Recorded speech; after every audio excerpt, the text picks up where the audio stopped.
Hello tout le monde et bienvenue dans Quoi d'autre? Dans Quoi d'autre? Pardon, C'est moi qui le dis vrai. d'habitude. Hello tout le monde et bienvenue dans Quoi d'autre? le podcast culturel, pop culture, où avec Gaël Canyon, on revient après 3 semaines de pause pour papoter autour des séries, des films, des spectacles qu'on a pu voir, des choses liées à la culture qu'on a pu checker, constater, tout ça. Et ça fait trop plaisir de pouvoir vous retrouver, ça faisait fait longtemps. Plaisir. Franchement, on a fait une petite pause, une petite grosse pause, non, quoi, Ouais. 2 semaines? T'as dit 3 semaines, mais en réalité 2 semaines, je pense, non? Non, bon, je pense 3, je pense. Ah ouais? Ok, bon, en tout cas, c'était nécessaire. Je pense que là, ça arrive à la troisième ça semaine, fait... Ah ok. Bah ouais, ça fait du bien de couper un peu là sur le dernier mois, parce que on était un petit peu fatigués. Mais là, ouais. du coup, on a repris de l'énergie et let's go pour repartir pour une nouvelle année pleine de contenu et de live. Ouais, vous nous aviez grave manqué. C'est vrai qu'on était guéris et reposés. Ouais. Mine de rien, de faire 3 Merci, vidéos. la feed. Oui, magnifique la coupe ou pas? On adore, on valide. Moi, j'adore. Attends, hop, j'ai remonté un peu ça. Ouais, non, parce que mine de rien, faire 3 vidéos par semaine, tu vois, c'est du taf. En fait, on le fait avec passion, donc du coup, on s'en rend pas compte. Mais c'est là, arrivé à la fin de l'année, moi, en tout cas, je me suis sentie comme surchargée, tu vois. Ça m'a fait du bien parce que c'était pas prévu parce que moi aussi, je me suis un peu arrêtée sur mes activités et c'était pas forcément prévu. Mais en fait, j'avais besoin de me reposer parce qu'avec entre nos contenus, CKR plus tout ce que je fais à côté, toi aussi. Donc là, ça a fait du bien et là, on est reboosté à bloc. Donc c'est trop bien. Et franchement, c'est quand on arrête qu'on se rend compte que, en fait, on enchaîne, quoi. Oui. C'est vraiment quand tu fais la pause que tu te dis ah. Et en fait, là, ce qui est bien, c'est de se dire, déjà, d'avoir votre bienveillance et que vous nous suiviez. Quoi qu'il arrive, donc merci 1000 fois d'être là. Après. Parce qu'on a commencé, il y a un petit moment maintenant, mais vous êtes toujours là, donc ça, c'est plus important. Et c'est ça, en fait, c'est aussi pour ça qu'on est trop content de revenir, c'est parce qu'on sait qu'on va vous retrouver, là, de vous voir tous connectés, ça fait trop plaisir, ça fait du bien, et c'est trop cool. Oh, merci Tortue. Ah oui, pour les abonnements Prime, allez-y, n'hésitez pas à vous réabonner, refaire la manipulation pour celles et ceux qui sont sur Prime, qui peuvent lâcher un abonnement sans que ça leur coûte quoi que ce soit pour nous soutenir. Allez-y, on relance la campagne de soutien, que ce soit les Tipeee, que ce soit sur Prime, que ce soit des dons des entreprises, tout ce que vous voulez. En tout cas, on est ensemble. Cécile qui dit, j'aimerais avoir une reprise de taf aussi joyeuse que la vôtre. Là, perso, c'est la boule au ventre. Putain, justement, tu vois, déjà, force à toi. Mais c'est vrai. Je vois, tout à l'heure, j'étais avec ma maman et même elle reprend demain et elle avait, pareil, elle était stressée de reprendre. C'est pas normal, ça, t'imagines? Ça me rend triste, tu vois, pour elle, pour les gens qui sont stressés de reprendre au bureau. Je sais ce que ça peut être. Quand on était dans le monde de l'entreprise, il y avait ce truc-là aussi. Mais ouais, c'est courage, franchement, force, parce que c'est sûr que c'est pas facile de reprendre avec la boule au ventre, en ayant une dose de stress, etc. Et tout le monde devrait pouvoir aller au travail avec cette fougue, tu vois. Donc on est quand même chanceux là-dessus. Ouais, c'est clair, on a de la chance. On a de la chance de se dire aussi qu'on reprend quand on a envie de reprendre. Ouais, c'est ça. Parce qu'à la base, on n'était pas censé faire une pause aussi longue. À la base, il ne devait pas y avoir de pause même. Ça s'est un peu imposé naturellement parce que Hamza, il était sur un retour d'Indonésie, machin, au moment où nous, on allait partir chez ton frère à Bordeaux. Et puis de fil en aiguille, on se dit, attends, là, je vais rentrer, mais je vais enchaîner avec le théâtre. Attends, il y aura ci. Attends, il y aura ça. Putain, merde, malade. Si. Et au bout d'un moment, tu dis, venez, on va pas se tuer à la tâche. On a la chance de pouvoir se dire, là, on fait pas et on reviendra après. Après, c'est sûr que, tu vois, moi, par exemple, quand j'arrête, je culpabilise tout le temps. Je me dis tout le temps, punaise, là, je suis pas en train de faire, de créer, de construire des projets, trucs et tout. Donc, du coup, ça va s'impacter sur mes résultats. Ça va impacter tout mon travail que j'ai déjà accompli. Du coup, tu sais, moi, j'y pense constamment, en fait. Alors qu'en fait, pas du tout. Oui, alors, je sais pas, enfin, quand même. Regarde, t'as dépassé les 10K sur Instagram sans poster.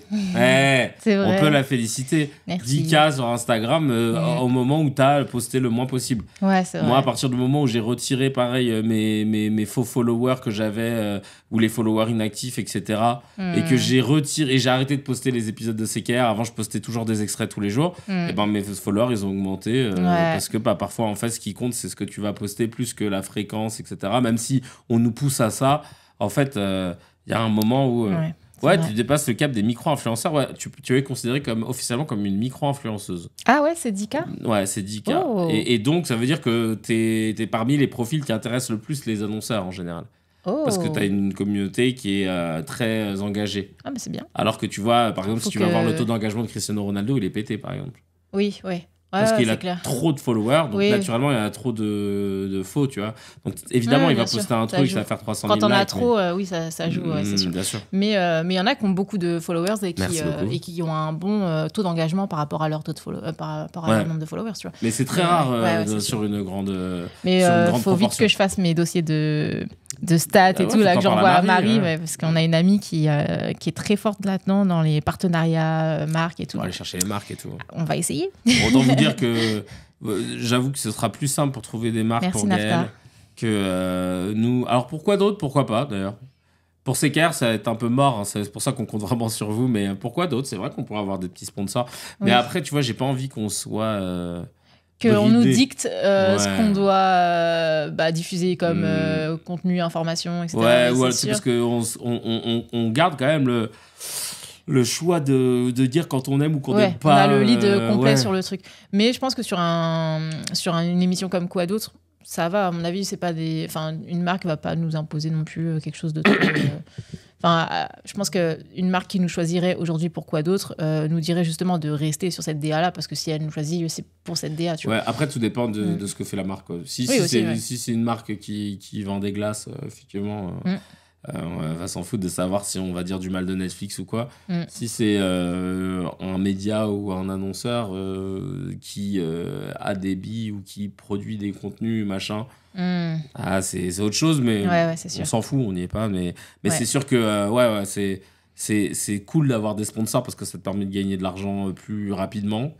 Mais les contreparties, franchement, parfois tu te dis on est bien aussi, comment on fait quoi. Après, un sponsor, ça finance aussi. C'est au-delà de gagner de l'argent.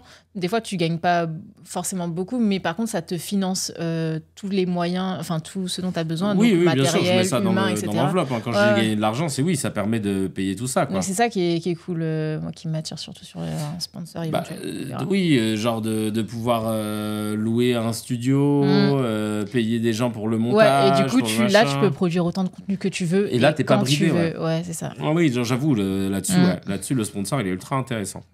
Bon, ma foi, on va rentrer dans le vif du sujet. On va parler des dernières choses qu'on a pu voir là, ces dernières semaines. Et je pense que le hit, le banger dont tout le monde a parlé, c'est Squid Game, la saison 2. Alors, Squid Game, la saison 2, honnêtement, on savait pas trop à quoi s'attendre, mais on a pris quand même une claque, si je puis dire. Moi j'ai bien aimé, sachant que j'avais pas terminé la saison 1. Ouais, parce que ça t'avait pas emballé plus que ça. Ça m'avait pas emballé plus que ça, tu vois. Enfin, j'avais bien aimé le concept, etc. Mais au bout d'un moment, j'avais arrêté de regarder et tu vois, ça me manquait pas. Donc, j'ai pas forcé. Mais là, sur la saison 2, alors ce qui s'était passé entre-temps, c'est qu'il y avait eu le jeu aussi, qui était sorti. Ça, on avait kiffé. Et ça, moi, j'avais beaucoup aimé. Ça, pour le coup, t'avais kiffé. Et je pense que c'est ça qui m'a mis aussi dans du coup l'attente de la saison 2, et quand c'est sorti, j'avais trop envie de découvrir encore mieux la partie fiction. Ah, Mani avec son gros corps là qui a décidé de... Timan. Ouh là pas là de spoiler s'il vous plaît. Alors celles et ceux qui veulent pas de spoiler, je vous invite tout de suite à baisser le son. Baisser le son en fait. Parce que nous on a du mal à... parce que là on veut parler avec ceux qu'on vu. On va débriefer fort, donc voilà, bouchez-vous les oreilles et on vous dira quand on reprendra, on vous fera un geste. Quand on fait ça, ça veut dire qu'on a fini de parler de Squid Game et qu'on reprend. Ou alors sinon, pour quand même les facilités, quand on veut spoiler, on le dit juste avant. Comme ça, les pauvres, parce que sinon ils vont rester Enfin, c'est pas agréable pour eux, quoi. Ouais, c'est vrai. Bon, bah, on va spoiler. Voilà, je le dis directement. Moi, je veux commencer. Ok, bon, bah, très bien. Je vais spoiler. Let's go. Ok, couper, on coupe tout, etc. On se retrouve après. Non, en fait, c'était très compliqué de se dire qu'on allait faire une saison 2 où le héros qui a réussi dans la saison 1, le Squid Game, repart dans le Squid Game, où tu te dis au début, chelou. Alors, la saison, je trouve qu'elle commence un peu lentement pour installer le truc, mais c'est un peu long. Mais je pense que justement, le réalisateur, il a voulu apporter autre chose, c'est-à-dire de montrer que Squid Game, ça peut exister sans que la partie jeu, tu vois. Genre, donc du coup, il y a quoi, 2 épisodes où vraiment il installe le truc en dehors du jeu. Et c'est intéressant quand même parce que on découvre des nouveaux personnages. Il y a des tu vois, on commence à ça développe en fait un peu quelques stories, notamment celui qui avait gagné sur la première saison. On découvre aussi une nouvelle personnage, la fille qui ensuite plus tard, on va le découvrir, attention spoil, qu'elle va devenir garde dans le jeu. Donc celle qui bossait dans un parc d'attractions. Celle qui bosse dans un parc d'attractions. Donc ça, c'est intéressant. Par contre, c'est vrai que... et puis, il y a des scènes qui sont vraiment sympas. T'as la scène notamment où t'as 2 amis qui sont confrontés à jouer un pierre-feuille-ciseaux. Sinon, ils doivent faire la roulette russe. Alors, je sais plus c'est qui le gars qui leur impose la roulette russe. C'est qui ça, il y a là dans la première saison Ah, c'est le recruteur. Ouais, c'est toujours le recruteur. Voilà. Donc il y a des scènes comme ça qui sont intéressantes et qui imposent direct une tension en dehors du jeu donc de Squid Game. Donc ça c'est cool. Mais tu vois, par exemple, sur la fille en question, donc on voit en fait son personnage qui commence à être développé dans les 2 premiers épisodes où on sent que c'est quelqu'un qui est très sensible. Elle a un attachement avec un enfant dans le parc d'attractions où elle travaille. On comprend dans son histoire qu'elle a perdu son enfant. Mais en fait, sur la suite de la saison, ça, c'est plus du tout développé. Et on comprend que moyennement pourquoi elle fait le choix de devenir une tueuse, quoi, tu vois. Ouais. Mis à part que y a le père de l'enfant qui se retrouve dans le jeu et que finalement, elle le tue. Mais en fait, il y a je pense qu'il a voulu installer beaucoup de choses. Qu'est-ce qu'il fait ? Il a décidé d'attraper mon pantalon. Bon. Ils peuvent pas le voir, mais trop mimi. Ouais. Là, il tire sa patte pour essayer de tirer mon pantalon avec. Et en fait, il y a plein de choses comme ça qui ont été installées dans les 2 premiers épisodes et qui finalement sont perdues ensuite dans la partie jeu, tu vois. Après, elle est un peu en mode éthique, style moi je veux pas qu'on fasse souffrir les gens, je veux qu'ils soient morts, machin. Ouais, mais bon. Et au final, elle c'est pas assez développé, on comprend. Enfin, je suis. Après, son truc, son arc à elle, c'est le côté. Moi, je suis contre ceux qui sont en train de faire un side business dans le dos du maître des jeux. Oui, mais pourquoi ? Et ça n'a aucun rapport avec ce qu'on a découvert d'elle, de son histoire, tu vois. Il n'y a pas vraiment de rapport, tu vois. En fait, on a délaissé ce qu'on a découvert d'elle au profit d'un autre engagement moi, je veux pas que les gens meurent au profit du jeu, là. Mais... Enfin, tu vois, et du coup, je trouve que effectivement, le réalisateur, il a installé plein de trucs, dont le policier, etc. Pareil, il le développe un petit peu, mais finalement, après, son rôle, il est pas ouf, tu vois. Une fois que le jeu commence, son rôle, il est pas très ouf. Dans le sens où on le voit juste rechercher pendant toute la saison. Il recherche où se trouve le Squid Game, tu vois. Et donc, voilà. Après, ils ont tout le truc avec le capitaine où on découvre qu'en fait il est de mèche, machin. On comprenait pas pourquoi ça avançait pas depuis longtemps. Tu vois, moi, je trouve qu'après, c'est surtout dans la partie jeu, quand ils réintègrent le jeu, que c'est super bien mené parce que ils ont réussi à trouver des nouveaux jeux avec des nouvelles chansons qui ont matrixé les gens, là, comme Coucou les Congolais. C'est vrai que sur les jeux c'était cool. Ils ont réussi à faire des trucs qu'on n'avait pas attendus ou qu'on attendait. Enfin, je trouve qu'ils ont réussi à réinventer cette partie qui pour moi était la plus tricky, tu vois. C'est comme si tu me disais Prison Break, on retourne dans une prison, ce qui s'est passé sur la saison 4.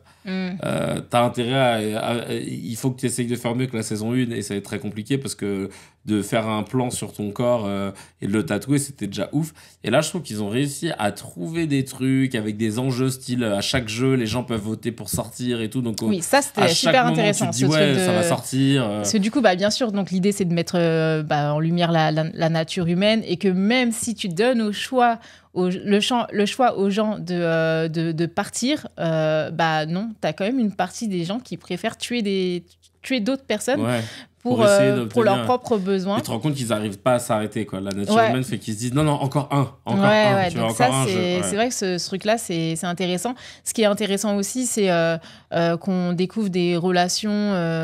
Alors, je ne sais pas si dans la saison 1, c'est le cas, du coup, parce que je ne l'ai pas vu entièrement, mais dans cette saison-là, on découvre les relations comme la mère et son fils.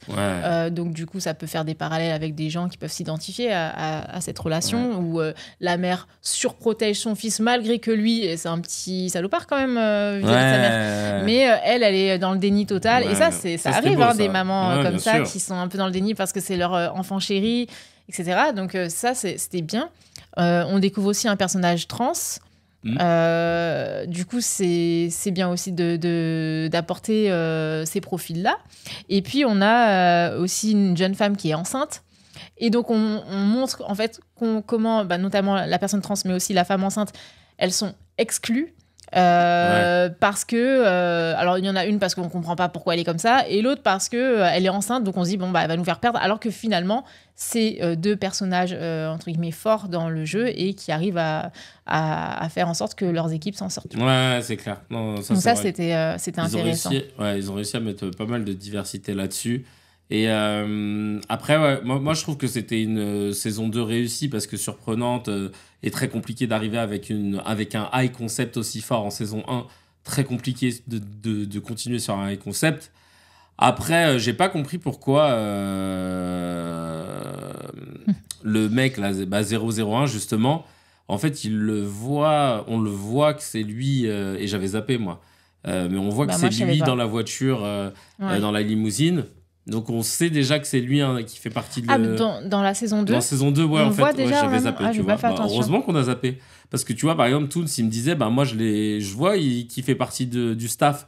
Donc j'ai compris que ça allait être tôt ou tard un élément qui allait se retourner contre 456, tu vois. Ah, mais je pensais que c'était dans la saison 1 qu'on l'a vu, qu'on l'apercevait. C'était début de la saison 2, direct. J'ai pas fait attention. Okay. Non, moi non plus, heureusement. Ça m'aurait niqué le truc, parce que du coup, du coup, il y en a qui ont regardé en mode, oui, il va trahir, il fait partie du staff. Ah, c'est con. C'est con. Alors que nous, on avait toute la tension du wow, est-ce qu'il va trahir ? Bah non, finalement. Ouais. Mais tu sais, je pense que tous ces petits défauts, parce que en soi, je pense que le réalisateur, il a voulu reproposer quand même le truc qui a fait kiffer tout le monde sur la première saison, donc c'est le jeu, etc., l'enjeu de tuer des gens, machin et tout. Je pense qu'il a voulu ressortir tout ça, ressortir la recette, et qu'il a un peu bâclé, je pense, en tout cas moi je le ressens, le côté vraiment écriture, scénario, etc. Même si ça se tient quand même, hein, mais je trouve que c'est pas non plus... il y a trop de trucs où tu te dis pourquoi il a pas fait ça, non, ça tient pas, ou là, comme là, pourquoi il montre que c'est le méchant, on va savoir, du coup, on sait déjà. Et en fait, oui, c'est le frère du flic, en fait, le maître du jeu. D'accord, voilà. Et du coup, et en fait, ça, je pense que c'est lié aussi au fait que le réalisateur en question, il voulait pas faire de Squid Game 2. Et il voulait pas parce que en fait la première saison l'avait fait tellement stresser. Alors déjà, pour une première raison, c'est qu'il a été très mal payé sur la saison 1. Ah ouais. Ouais. Et de 2, elle lui a fait énormément stresser la première saison, au point qu'il a perdu au moins 6 ou 8 dents. Genre qui sont tombés. Me dire kilos. Non, c'est chaud. Ouais. Et donc en fait, ça lui a généré tellement de stress qu'il s'est dit no way, il y aura pas de saison 2. Sauf que au vu de l'engouement de la saison 1, etc., et que Netflix lui a promis que du coup il serait beaucoup mieux payé, donc il a dit vas-y, ok, il l'a dit dans une interview, je fais la saison 2, j'ai fait la saison 2 uniquement pour l'argent. Donc, d'accord, c'est même pas, tu vois, il était pas en mode, c'est pas la passion. C'était pas du tout le projet qu'il avait envie de continuer de faire. Il en a marre de Squid Game, il a pas envie de le faire, mais il l'a fait pour l'argent parce que pour lui ça allait compenser le manque qu'il a eu sur la saison 1. Et les 7 années de galère à essayer de vendre ce projet. 7 ans, hein, il a fallu. Tout le monde refusait. Ouais, je pense qu'il doit en avoir plus que marre, c'est clair. La légende dit qu'il a même vendu son ordi portable parce qu'il était en galère de thunes. Ouais, j'imagine. Donc, non, c'est. Mais donc, donc là, il doit être. Et d'ailleurs, aussi, ce que je voulais dire, c'est que. Et ce qui est décevant, c'est que du coup, c'est une saison 2, mais. Et la prochaine partie, ce sera une saison 3, alors qu'en fait, là, la prochaine partie, celle qu'on attend, ça devrait être la partie 2 de la saison 2, en fait. Ouais. C'est pas une... Enfin, tu vois, et finalement, il a écrit, donc ils ont tout tourné en même temps, tu vois, saison 2 et saison 3. C'est juste qu'ils ont appelé ça saison 2. Ils ont cut la saison 2 ils font beaucoup ça, de façon très abrupte, mais juste pour dire, il y aura une saison 3. Mais non, en fait, les gars, c'est pas une saison 3, c'est juste une partie 2. Non, mais En réalité, tu vois, c'est ça, parce que saison 3, tu repars, il y a une intrigue et tu repars sur quelque chose de complètement différent, tu vois. Ouais, non, c'est vrai que là, ils ont truandé un petit peu. Mais parfois, ils appellent ça partie 2, parfois, ils appellent ça saison 3. C'est vrai que ça dépend. Mais ça me fait penser à un autre truc qu'on a vu, là. C'était le Squid Game de MrBeast sur Amazon Prime. Les Beast Games, là, le truc avec 1000 participants. Alors, au début, j'étais un peu critique parce que je me suis dit, 1000 participants, ça fait beaucoup. Ouais. T'as pas le temps de t'attacher ou de repérer des gens, ça s'enchaîne à l'appel. Et MrBeast, c'est quelqu'un qui me fait un peu flipper. J'ai l'impression que c'est un mec qui vit pour le jeu, mais que lui, je sais même pas s'il prend du plaisir dans la vie, tu vois. Mais il a un peu un regard comme ça et un sourire comme ça. Et donc, il fait flipper. Et là, le truc des 1000... Mais le truc, en fait, le premier épisode des Beast Games, il est pas ouf. Mais après, une fois qu'ils sont 500... là, MrBeast, il a créé une ville, la Beast City. Et là, ça devient intéressant parce qu'il y a des jeux dans la ville, machin et tout. Et franchement, ils ont fait des trucs. Ouais, franchement, c'est pas trop mal. Ouais, franchement, pour l'instant, je trouve un niveau Squid Game le réel. Le là. jeu, ouais. In real life. Franchement.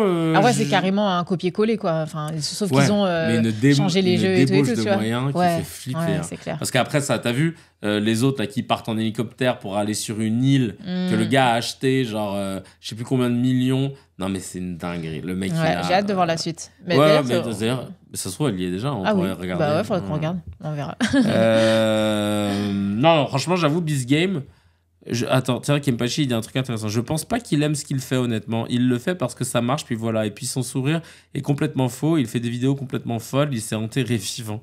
Ah oui, c'est vrai qu'il s'est déjà enterré vivant. Littéralement. Ah bon? Il s'est mis dans une espèce de cercueil. On l'a enterré. Il est resté 12 heures, je crois. Je sais plus combien. Enterré sous la terre? Vraiment? La terre, ouais. Arrête. Il est fucked up, hein. Attends. Et c'est pas lui qui avait. Attends, je te laisse ça, tu veux. Qui a annoncé. Je sais plus ce qu'il avait annoncé là par rapport à. Faire des vidéos après sa mort. Oui, qu'il avait préparé des vidéos pour après sa mort. 15 vidéos pour après sa mort. Ouais, c'est ça. Si je dis pas de bêtises. Ouais. Une quinzaine. Ouais, c'est vrai qu'il est matrixé. Il y a un truc. Hein, c'est une espèce d'Elon Musk ou de Kanye West du YouTube Game. Du YouTube Game, ouais. Enterré. Ouais, voilà, c'est ça. Et il a fait ça dans 7 jours. Sous terre, vraiment? I spent 7 days. Il avait de l'oxygène et tout. Et ouais, voilà, c'est ça. Tu vois, West France. MrBeast se fait enterrer et passe une semaine sous terre. Il avait déjà tenté l'expérience en 2021. Et là, il vient de battre son record en passant 7 jours sous terre. Ouais. C'est vrai qu'il est un peu flippant. Ouais. En fait, tout pour le buzz. Tu vois, c'est un peu genre... Ouais. Ouais. Je pense qu'il a aussi un truc, un attrait pour la mort. Hein. Il y a un truc... parce qu'ils vont faire ça. Et ensuite, te dire... Enfin, je pense que c'est un truc auquel il pense beaucoup, tu vois. Tu peux pas te dire... Des challenges, il y en a plein. Pourquoi celui-là, tu vois? Enfin, je sais pas. Il y a une génération un peu du père et en plus comme ça génère des vues. Après il fait ce qu'il veut, tu vois, mais je veux dire, ça veut pas dire qu'il est anormal, tu vois. Enfin, il fait ce qu'il veut, il est juste différent. Enfin, différent et encore, il fait ce qu'il veut, quoi. Mais c'est vrai que c'est particulier, quoi. Enfin, ça touche à des sujets. Mais c'est Amixem qui racontait dans une vidéo très intéressante son vlog quand il a été invité justement par MrBeast et d'autres influenceurs, d'autres créateurs de contenu de YouTube France et de partout dans le monde. Il y avait Speed, il y avait Kay Senat, il y avait Amine, bref. Et il s'est retrouvé invité là-bas, donc tout frais payé, machin et tout. Il est allé à Greenwich, là où il habite, MrBeast. Il a des hangars et tout. Et il disait, mais le mec ne fait que ça. C'est-à-dire qu'il dort dans son hangar. Quand il a une pause, il va dans un studio, il fait une vidéo, machin. Et il ne vit que pour ça. Et du coup, il disait que c'était assez impressionnant. C'est Black Mirror, le mec. Je pense que c'est vraiment ça. C'est vraiment dans ça. Je sais pas, depuis quel âge il fait ça, en fait. Franchement, les cracks vont nous le dire, peut-être 13-14 ans. Ouais, du coup, c'est vrai qu'il a connu sans doute que ça et que en fait il connaît pas autre chose, tu vois. Donc en fait c'est comme un athlète de haut niveau qui a quitté son domicile familial à l'âge de 12-13 ans parce qu'il a été détecté et qu'il est parti rejoindre un centre de formation. Surtout à l'époque, en gros, on les prépare et on les façonne que à ça. Donc le jour où il faut commencer à se remettre en question pour faire autre chose, c'est court-circuitage, quoi. Enfin, ils comprennent pas, quoi. Enfin, c'est pas évident. Donc oui, ça crée des travers, tu vois. Tant que, moi j'ai envie de dire, tant qu'il est un danger pour personne ni pour lui-même, voilà. C'est toujours le questionnement, c'est ce que ça peut entraîner chez des gens plus jeunes que lui, qui veulent se dire, lui, comme il fait les trucs les plus fous possibles et que ça génère des vues, qu'est-ce que je peux faire de plus fou que lui, il n'a pas encore fait. Il s'est fait enterrer, moi je vais me mettre dans une épave de bateau sous l'eau pendant 15 jours. Tu sais, c'est comme quand on parlait là, de la nana Lily, je sais plus quoi, de OnlyFans, là, et qu'elle s'est dit, prochain record, je vais faire 1000 mecs en une journée. Est-ce qu'il n'y a pas d'autres personnes qui vont se dire, je pense qu'à un moment donné, ce truc-là, ça va finir par s'essouffler. Parce que là, on est en train d'être dans une descente du pire au pire. Et je pense qu'à un moment donné, il va y avoir un renouveau où tu as une prise de conscience qui va avoir lieu. Et les jeunes, sans doute, vont commencer à se dire... en fait, on n'a pas envie de suivre comme des moutons et de faire tous le plus gros buzz du pire des trucs qu'on peut faire, tu vois. Peut-être qu'on a envie de s'élever à autre chose et tu vois, c'est comme les cycles de mode, en gros. À un moment donné, on revient souvent tu vois, à des modes qui ont eu lieu dans le passé. Donc, peut-être qu'à un moment donné, il y aura cette prise de conscience, on aura envie de revenir à des fondamentaux et je pense que ça va arriver parce que ça pourra pas se dégrader continuellement. Non, il y a un moment, ça va imploser, ouais. Il y a Sabrina qui dit, à la fac de médecine, ils ont enfermé un étudiant dans une carcasse de cochon. Ça peut donner des idées. Les bizutages de fac de médecine ou les soirées de fac de médecine, c'est la plèbe. Ils l'ont enfermé dans une carcasse de cochon. Et comment il va, le gars, là, on sait ou pas? Lui, bonne question. Le cochon va pas très bien, mais... Alors lui, bonne idée. Bonne question, j'en sais rien, mais ça, c'est comme ça. À Saint-Cyr, c'est pareil. Dans les grandes écoles, ils aiment trop ce genre de bizutage, tu sais. Ouais, oui. Mais bon, en tout cas, Squid Game 2, je recommande à titre personnel. Toi, tu recommandes à titre personnel? Ouais, je recommande quand même, bien sûr. C'est plaisant à regarder. C'est pas du grand scénar, mais c'est... après, on sent quand même que c'est, je pense, un réalisateur qui est capable de faire... autre chose d'intéressant et c'est peut-être sans doute pour ça aussi qu'il avait envie de lâcher Squid Game. Je pense qu'il est capable de proposer d'autres types de scénarios, c'est pas forcément lui qui fait le scénario, mais tu vois, de réalisation en tout cas. Je crois que c'est plus lui qui, je sais pas s'il réalise aussi, non? Oui, il réalise et justement parce que moi tu sais, j'adore les films tirés d'histoires vraies et il a réalisé 2 films tirés d'histoires vraies, donc un en 2007 qui s'appelle My Father, en tant que scénariste et réalisateur. Et c'est une histoire vraie d'un mec qui s'appelle Aaron Bates, qui est originaire de Corée du Sud et qui a été adopté aux États-Unis et qui revient dans son pays natal pour retrouver son père biologique qui se trouve en prison. Et donc ça, c'était l'un de ses premiers films. Ensuite, en 2011, il a lancé son 2e film qui s'appelle Silenced. C'est un film qui est adapté d'un roman qui s'appelle Les Enfants du Silence et qui s'inspire de l'affaire Inouye qui était portée sur des actes d'abus sexuels sur mineurs et des actes d'infanticide dans l'école de Gwangju Inouye qui ont été dénoncés par la police en 2005, je crois. Et du coup, pareil, il a fait un film tiré de ces 2 histoires vraies. Donc, je me suis dit que ça pourrait être sympa de... Et tu vois, ça veut dire que... cinéma engagé, en fait. Ouais, tu vois, je pense qu'il peut proposer d'autres choses intéressantes et c'est sans doute aussi pour ça que Squid Game, à un moment donné, il s'est dit, bon, c'est bon. Après, Squid Game, ça dénonce aussi quelque chose. Oui, bien sûr. Ouais, c'est vrai, bien sûr. Tu vois, les gens étouffés par la société qui, au bout de leur vie, endettés... Et on le voit, de toute façon, même dans les personnages qu'ils décident de construire. C'est que des gens en galère. C'est des gens en galère, c'est des gens exclus, c'est toutes ces choses-là, ouais, bien sûr. Qui arrivent plus à raccrocher les wagons et qui. Mais tu vois, t'as l'impression quand même que dans Squid Game, ce que les gens aiment, c'est ce truc de la recherche du sang, de machin, l'appât du gain. Mais c'est ce truc en fait, mais tu vois. Ça raconte aussi une autre chose de la nature humaine aussi, tu vois. Oui, ça raconte une autre chose de la nature humaine, mais tu vois, par exemple, le jeu Squid Game fonctionne aussi bien, mais il fonctionne sans qu'on ait connaissance des histoires des gens, tu vois. On sait pas, c'est juste des gens lambda, des candidats qui jouent, tu vois. Mais ça nous intéresse quand même parce qu'il y a ce truc de challenge, en fait, qui est intéressant, et comment c'est tourné, les décors et machin, et donc...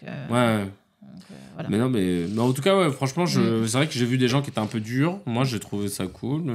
Ah oui, par contre, moi, ça se regarde bien. Je suis dans la critique, mais parce que j'aime bien, mais sinon. Ouais, non, mais c'est important on est là pour ça. On est là pour de ça, décortiquer. De décortiquer, etc. Ouais.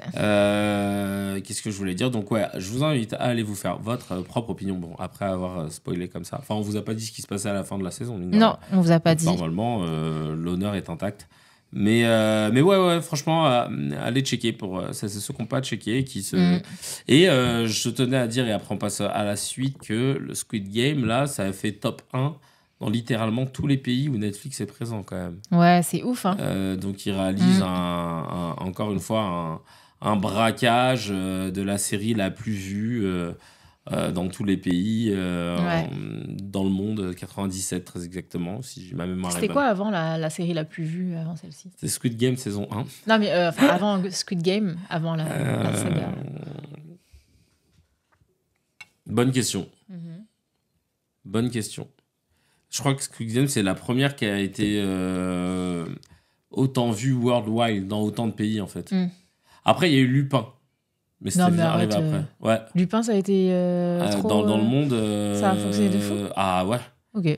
Bon, genre, Farid, il disait là, dans The Bridge, là, que quand ils sont... Parce qu'ils tournent à Madrid, et dans les rues de Madrid, tout le monde arrêtait Omar Sy, comme si on était en France. Farid, il joue dedans ? Non, Farid racontait ça parce qu'il était dans The Bridge. C'est quoi The Bridge ? Mais tu sais, c'est le podcast avec... qui est présenté par Aurélien, qui est produit et présenté par le joueur de Madrid, Aurélien Tchouaméni. Et il invite plusieurs personnes, oui. tu vois. Il y a un co-host. Il a fait un épisode avec Farid, Omar Sy et SDM. Ah, mais je l'ai pas vu. Tu l'as vu ? Ouais. Ah, j'ai pas vu, moi. Ok, je vais regarder. Et j'avais pas vu qu'il y avait ça. Man. En fait, je lui ai trop manqué parce que j'étais chez ma maman. Tu vois. Et du coup, Farid disait, quand on était dans les rues de Madrid, tout le monde demandait des photos et arrêtait Omar Sy comme si on était en France, quoi. Ouais. Donc, c'est pour te dire... Après, parce que Lupin... Et ça, c'est pour Lupin. Lupin, c'est déjà, de base, c'est une histoire qui est très connue dans le monde entier. Et du coup, la reprise, je pense, tu vois, c'est comme... ça aurait pu être un flop, hein, parce que c'est une série en français. Oui, mais peut-être que déjà, les gens, ce qui a attiré les gens, c'est aussi déjà le nom de Lupin et l'histoire de Lupin, tu vois, au-delà du film, tu vois. Tu te dis, c'est comme demain, il y a, je sais pas, Game of Thrones qui sort. Enfin, je sais pas, j'ai pas de comparaison. Mais je veux dire, un truc que tu apprécies, que tu connais, tu vas te dire, je vais aller voir ce que ça donne, tu vois, parce que... Oui, je sais pas. Après, tu vois, c'est très rare que des séries françaises, elles surperforment comme ça. Là, je regarde, tu vois, ça a été top 10 des contenus les plus regardés dans de nombreux pays, quelques jours après sa sortie. Et peut-être même, du coup, mais c'est arrivé après Squid Game. Parce que toi, le plus gros succès non anglophone. T'as bien aimé ? Non. Je trouve ça nul. Moi, j'ai commencé à regarder et franchement, au bout d'un moment, j'ai lâché. En fait, au début, j'avais bien aimé. J'ai bien aimé le début et puis à un moment donné j'ai décroché mes complets. Tu regardes, Lupin bat tous les records saison 3. Non, c'est ouf. Mais en fait, la force des plateformes, c'est de pouvoir populariser des trucs. Mais j'ai trouvé ça trop nul. Mais moi, pour des raisons bien précises, j'ai trouvé ça nul, Lupin. Vraiment un défaut de scénaristique, mais qui était abusé. Il y a eu notamment dans la fin de la saison 1 ou le début de la saison 2 où je sais plus, un moment quand il doit récupérer son fils et tout. Ouais, je crois que c'était de la saison 1, c'était n'importe quoi. Il y a plein de trucs qui n'étaient pas cohérents. Donc moi, franchement, j'avoue, j'ai pas du tout... j'ai pas trouvé ça ouf. C'est pas de la haute voltige, quoi. Ouais. Franchement... Et moi, après, j'adore humainement Omar Sy, mais je trouve pas que ce soit non plus un très grand acteur. Ah ouais ? Et je le trouve assez limité. Et je sais pas, parce que moi, c'est vrai que j'ai pas beaucoup regardé de films avec Omar Sy. Intouchable, je l'ai même pas vu. Non. Deuxième plus gros succès du cinéma français. Ouais, je sais, faudrait que je regarde. Mais parce qu'en fait, il y avait tellement eu un engouement autour et tout. Enfin, je trouvais que c'était surfait. Mais après, je sais pas, il faudrait que je regarde pour que. En fait, ça m'avait pas du tout attisé ma curiosité. Ça avait fait le contraire. Je m'étais dit, je comprends pas l'engouement autour. Était vraiment bien. Mais du coup, je vais regarder. Et du coup, j'ai pas vu de film avec Omar Sy. Où on peut explorer, qui permet d'explorer sa palette de jeux d'acteurs. Lupin, c'est censé être un peu son Monte Cristo, quoi. Tu vois, il fait plein de personnages, machin, mais t'es pas subjugué non plus. Et c'est Chocolat, l'autre film qu'il a fait, je crois. Ouais. Et tu l'as vu celui-là ? Ouais, c'était pas bien. C'était pas bien ? Ok. Non, j'ai dormi. Mais par contre, alors si je dis pas de bêtises, est-ce que c'était dans Chocolat qu'il joue avec James Attends. Je l'ai pas vu moi en tout cas Chocolat. Mais du coup ça m'intrigue et j'ai bien envie de voir un film avec Omar Sy, mais pas Lupin. Parce que Lupin c'est pas non plus, je pense, le film qui te permet de faire la performance d'acteur quoi. Bah normalement si, parce que il joue plein de personnages différents. C'est comme dans Monte Cristo. Il a des accents, il est grimé, machin. Ah ouais. Il est c'est ça en fait le principe de Lupin, c'est que il joue plein de personnages. Tu trouves ? Je sais pas. Non, je regarde. Non, vraiment, non. Après, oui, il y en a qui disent qu'il y a des plot twists qui étaient top. Oui, c'est le truc qui te tient, c'est que parfois tu te dis, ah, bien vu, tu vois comment il a réussi à s'en sortir, un peu comme dans Prison Break et tout. Tu fais, ah putain, bien vu. C'est ça qui m'a fait regarder, mais sinon, il y a plein de trucs que j'ai trouvé bidons, trop légers. Ouais. Bon, en tout cas, moi, j'avais pas accroché plus que ça non plus, mais je saurais pas te dire pourquoi, parce que du coup, j'ai pas non plus analysé le truc au moment où j'avais regardé. Mais ouais. On a regardé une mini-série qui vient de sortir, qui s'appelle Missing You, tirée d'un roman d'Harlan Coben. Alors ça, très belle découverte. Oui. Bon, spoiler ou pas, c'est pas vraiment un spoiler, mais on n'a pas trop kiffé la fin. Alors du coup, tu veux pitcher ? Mais non, vas-y. Attends, j'essaie de me rappeler du coup, mais c'est l'histoire d'une femme qui est détective, qui était fiancée et un jour comme ça, elle rentre chez elle et son fiancé a quitté les lieux, il est plus là, il a pris toutes ses affaires et il s'est barré. Elle a plus de nouvelles pendant des années. Et du coup, un jour, elle s'inscrit sur une application de rencontre. 11 ans après. Et elle tombe sur son profil. Et donc, elle décide de matcher et de lui envoyer un message. Exactement. Et donc... c'est bien pitché ou pas ? Ouais, trop bien pitché. Merci. Et vraiment, le pitch est top, l'intrigue est top. Ça te tient en haleine parce qu'en fait, tu te rends compte qu'il y a plein de gens qui sont... imbriqués dans l'histoire, que c'est pas juste une histoire de ghosting. De toute façon, ghosting, 11 ans quand même, c'est beaucoup quand tu sais que le gars l'a demandé en mariage et tout, machin, donc bizarre. Grave, moi je me serais inquiétée. Donc, comme c'est Harlan Coben, en plus c'est très bien écrit, c'est très bien, ça monte en épingle et tout. Ouais. Mais la chute, light quoi. On dirait ils étaient fatigués à la fin et ils ont lâché la fin. Trop light. C'est bon, on a pas envie de développer. Ouais, franchement c'était. Mais quelle déception light. Tu te dis ça va, c'est pas assez.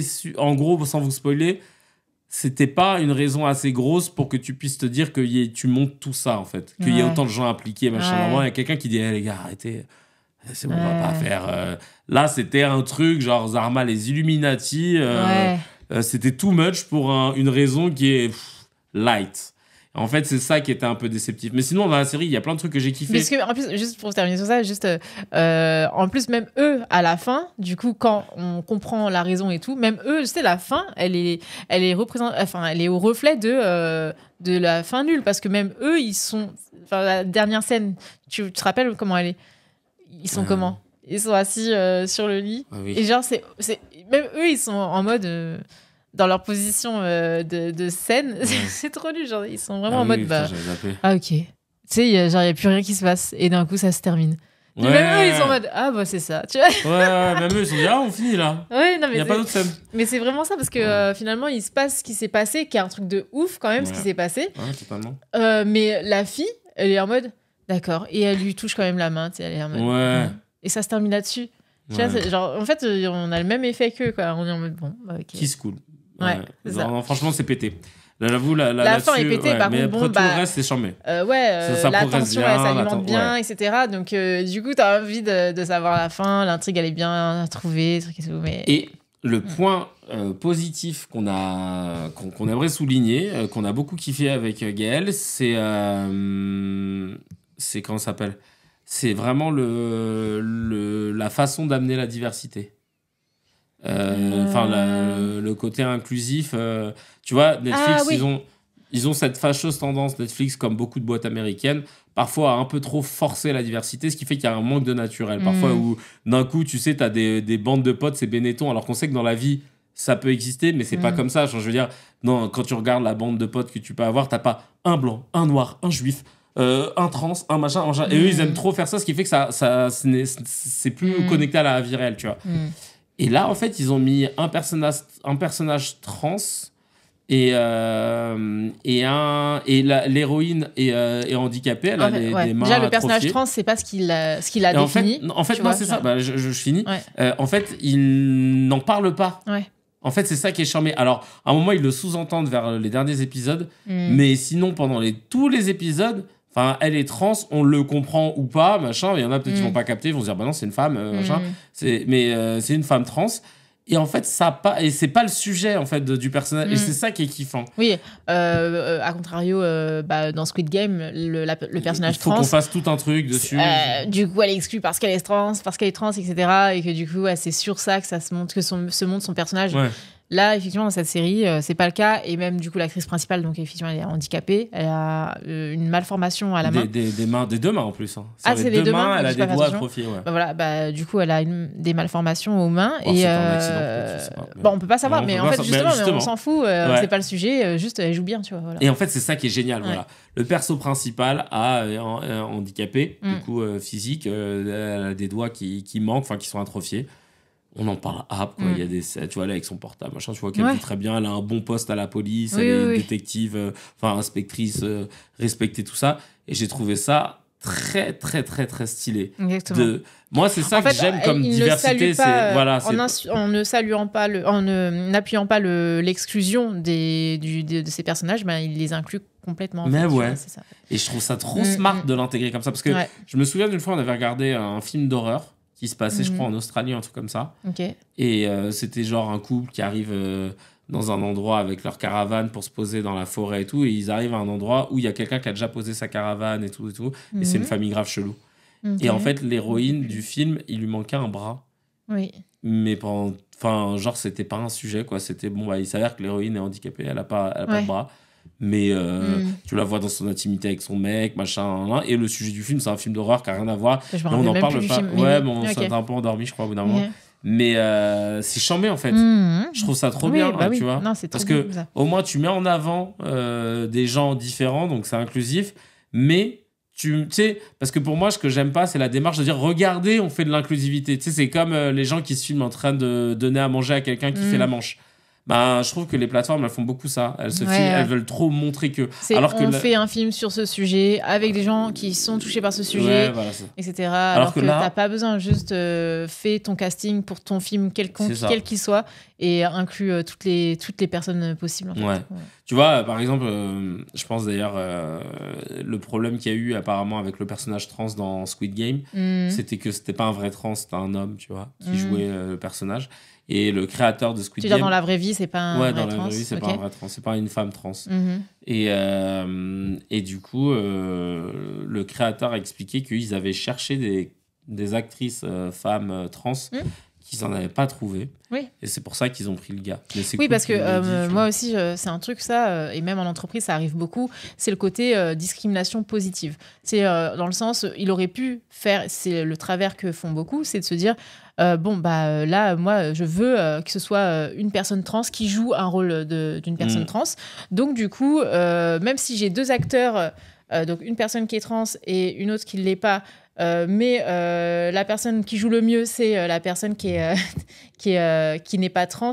Mais du coup, je la défavorise parce que l'autre est trans, donc du coup, je préfère lui donner le rôle. Bah, tu vois, ça, c'est triste. Et même dans le monde du travail, c'est le cas. C'est-à-dire qu'il y a beaucoup d'entreprises qui font ce travers-là de se dire il faut qu'on emploie un maximum de personnes en situation de handicap. Donc, normalement, cette formule-là, il faut le faire, bien sûr, mais à compétences égales, tu vas surtout choisir une personne pour ses compétences, pour son adéquation avec le poste, etc. Tu vois. Et tu as beaucoup de recruteurs qui vont du coup défavoriser des personnes qui sont compétentes pour employer des personnes en situation de handicap qui ne le sont peut-être pas, mais parce que les entreprises ont cette obligation de recruter, sinon ils doivent payer des amendes, etc. Et moi, je l'ai énormément vu en entreprise. C'est que tu as des directions RH qui vont dire non, vous me mettez sur ce poste-là, même si on a des gens compétents qui postulent. Non, je veux pas de ces gens-là. Vous me mettez une personne en situation de handicap, même si elle répond pas aux critères du poste, etc. Ah, mais là, c'est débile. Parce que je veux pas avoir à payer l'amende, tu vois. Sauf que du coup, tu crées une autre forme d'exclusion, tu vois, en faisant ça. En fait, je pense que la discrimination positive qui est bien utilisée, ce serait qu'à compétences égales, tu puisses mettre en avant quelqu'un qui est issu d'une minorité. En fait, là où... Et moi, c'est ce que je faisais quand j'étais responsable recrutement, c'est que le sujet, il est au niveau du sourcing. C'est-à-dire que c'est surtout que lorsque tu lances une offre d'emploi, tu l'ouvres à tous les profils possibles, tu vois. L'idée, c'est d'ouvrir l'opportunité à tous de pouvoir postuler à une offre d'emploi. Et non pas de se dire j'ouvre cette offre d'emploi aux personnes en situation de handicap, alors qu'il y a d'autres personnes dans le besoin de rechercher, d'avoir un emploi, tu vois. Mais du coup, non, je fais une discrimination positive, donc c'est ça. Je n'ouvre cette offre qu'aux personnes en situation de handicap, non pas parce que c'est un poste pour une personne en situation de handicap, mais juste parce que je veux remplir mes quotas, tu vois. Et parce que les entreprises ont aujourd'hui cette obligation. Et donc ça c'est dommage. Par contre, ce qu'il faut faire, c'est de vraiment c'est ouvrir toutes les offres d'emploi à tout le monde et laisser la chance à tous d'atteindre... d'avoir le poste. Tu vois. C'est ça. Donc, c'est ça le plus important. Sur un critère d'égalité, bien sûr. Il y a Nafta qui dit le souci de l'inclusivité dans les films, c'est surtout que les places des personnes LGBT+, et des handicapés n'ont pas beaucoup de postes. Et les personnes non trans et non handicapées ont des milliers d'opportunités. Oui, je vois ce que tu veux dire. Oui, c'est vrai qu'on n'ouvre pas beaucoup de postes pour les personnes en situation de handicap. Après, LGBT+, ça dépend quel type de place. Parce que sur un tournage, en vrai... dans les équipes de tournage, mais ça, c'est sans doute vrai, tu vois. Je pense que, en fait, c'est ça. C'est quand tu ouvres un poste, quand tu ouvres un poste, alors moi, je parle de ce que je connais, mais c'est sans doute le cas aussi dans le monde du cinéma, etc. C'est-à-dire que quand tu ouvres une offre d'emploi, tu peux mettre ton offre sur des sites où il y a des personnes qui sont en situation de handicap. Tu peux mettre ton offre auprès de personnes qui sont en situation d'exclusion, de plein de situations différentes, en fait. Mais tu peux mettre ton offre partout et c'est ça, en fait, qu'il faut faire. C'est juste ouvrir l'accès à tous, quoi. Parler des acteurs et des actrices, plutôt. Ah, d'accord. Acteurs et actrices. Et en fait, il n'y a pas assez d'opportunités pour... pour les rôles de personnes handicapées ou... Pour des rôles de personnes en situation de personnes handicapées. Ah, il n'y a pas assez de rôles, d'accord, ok. Après, ça, c'est les scénaristes et ceux qui créent les films, quoi. C'est à eux de créer ce type de film. Mais lorsqu'il y a des films, en fait, il ne faut pas avoir à créer des films pour donner de la place à des personnes en situation de handicap. C'est créer un projet parce qu'on a envie de le faire, tu vois. Donc, du coup, si le projet que tu as envie de créer, c'est pas pour une personne en situation... Après, quand tu ouvres ton casting, bien sûr, l'idée, c'est d'ouvrir à tout le monde. Comme là, cette actrice qui du coup, n'a pas postulé à une offre d'un rôle d'une personne handicapée. Tu vois, elle a juste postulé à un rôle. Mais elle est en situation de handicap. Mais ça a fonctionné. Parce qu'elle répondait, j'imagine. Parce que ça collait, parce que, tout simplement. Non, c'était plutôt pas mal, ça. Une belle surprise, en vrai. Ouais, ça, c'est bien. Franchement, c'est top. Je vous invite à le voir, franchement. On invite. Oui, on invite. Allez, on invite. Vous venez à la maison, regardez. Allez, let's go. Quoi d'autre Moi, il y a un film que j'ai regardé, que j'ai bien aimé. C'est un film qui s'appelle À la dérive. Je crois que je l'ai trouvé sur Prime Video. qui a été réalisé par Balthazar Kolmakur, qui est un réalisateur islandais. Et qui d'ailleurs pourrait te plaire, donc peut-être qu'il faudrait qu'on regarde ce qu'il a fait d'autre, parce que c'est un metteur en scène, notamment issu du monde du théâtre. Il a mis en scène des grands classiques d'Hamlet, mais il a aussi mis en scène des comédies musicales, dont Hair. Je pense que ça te connaît. Ça te parle. J'ai déjà vu en France. Et The Rocky Horror Show. Picture Show. Voilà. Ça c'est un truc burlesque un peu. Et donc, Et donc il a mis en scène ces 2 comédies musicales. Peut-être d'autres, mais tu vois déjà celle-ci. Et donc lui, c'est un réalisateur, donc c'est le réalisateur qui a fait le film Everest. Qu'on avait vu. Une histoire vraie de personnes qui sont montées sur l'Everest et on va pas raconter, mais voilà, mais ouf ce film, moi j'adore ce film. De toute façon, voilà, comme tous les films tirés de faits réels. Et donc là, À la dérive, pareil, ça raconte une histoire vraie. Donc l'histoire vraie de Tammy Oldham et de Richard Sharp, qui du coup donc sont dans le film sont un couple qui doit convoyer un bateau à travers le Pacifique, et en fait ils vont parce que c'est un peu leur job. Enfin, c'est pas leur job, mais il y a un couple de milliardaires qui leur propose de ramener leur bateau, je sais plus où, à Los Angeles ou je sais plus où, et donc ils doivent traverser le Pacifique pour ça, parce qu'ils se trouvent à Hawaï, il me semble. Et du coup, ils vont se retrouver en plein ouragan en mer. Donc déjà, les scènes d'ouragan en mer, elles sont ouf, parce que les vagues et tout, franchement, c'est incroyable. Moi, ça m'a mis... j'avais des hauts le cœur d'avoir la taille des vagues. Donc, c'est vraiment bien réalisé. De toute façon, quand on voit le film Everest, on peut être séduit déjà rien que par la qualité de la réalisation. Ouais, c'est clair. Et du coup, ça raconte l'histoire vraie de cette histoire-là. Donc, leur bateau va être pris dans cette tempête et elle va se réveiller seule sur le bateau. Elle va retrouver à un moment donné son mari qui est blessé et va s'engager une aventure de survie jusqu'à ce qu'il puisse, je sais pas, être retrouvé ou non, tu vois. J'adore. Et franchement, trop beau film où du coup on voit s'installer aussi leur histoire. Donc chacun de leur côté. Elle, on comprend pourquoi elle est dans cette vie un peu de nomade. Elle se pose jamais, elle part vivre à Hawaï, sur des îles, machin et tout. Et elle le rencontre et du coup, ils ont bien amené la construction de leur histoire. Donc, on s'attache énormément à leur histoire qui est très belle. Et donc, ça renforce le déchirement de ce qui va se passer dans le film, et c'est très triste, et c'est une histoire vraie, et donc du coup vraiment très touchant. Moi j'ai beaucoup aimé. Voilà. Franchement, ouais, j'avoue tu l'as bien vendu. Ah ouais, Hâte de le voir. On peut le revoir ensemble si tu veux. Grand plaisir. Ça me dérangerait pas. On a beaucoup de pain sur la planche d'ailleurs dans les films à recommander. Du coup, À la dérive, on note. Ouais. Tu l'as vu où? Tu m'as dit Amazon? Ouais, Amazon Prime, ouais. Enfin Prime Video. Prime Video. Et c'est avec l'actrice Shailene Woodley qui joue notamment, qui a le premier rôle dans Divergente. Et qui joue aussi dans Nos étoiles contraires. Ok, voilà. J'ai pas vu celui-là. Moi, je l'ai vu, c'est un très beau film. C'est un film. Non, c'est pas un film français. Je sais pas pourquoi ça me donne l'impression que c'est un film français. Mais non, c'est pas un film français. Ouais, peut-être le titre, je sais pas. Ouais. Mais du coup, très beau film aussi. Très beau film. Et il y a un autre film qu'on doit voir là aussi. C'est toujours dans notre partie finance. Ah oui, on a vu un film qui s'appelle Margin Call. Oui. Margin Call avec Kevin Spacey, avec le mec qui joue Sylar dans Heroes, avec le mec qui joue dans You. Dan Humphrey là, de Gossip Girl, avec le mec qui joue dans Mentalist, avec Demi Moore. Vraiment. Un casting 5 étoiles. Et ça parle de... Casting 4 étoiles, je dirais. 5 étoiles, c'était plus Big Short avec Ryan Gosling, Brad Pitt et tout. Ouais, tu vois. Et Margin Call, là... Ah oui, Pacific Rim, je crois que je l'avais vu, mais... Merci Maman Zèbre. Mais j'avais pas accroché de ouf, c'est avec Idris Elba, c'est ça? Et donc Margin Call, franchement, c'est dans la même veine que Big Short. Enfin, dans la même veine, c'est dans la même thématique que Big Short. Et donc, ça se passe sur quasiment 24 heures ou 48 heures.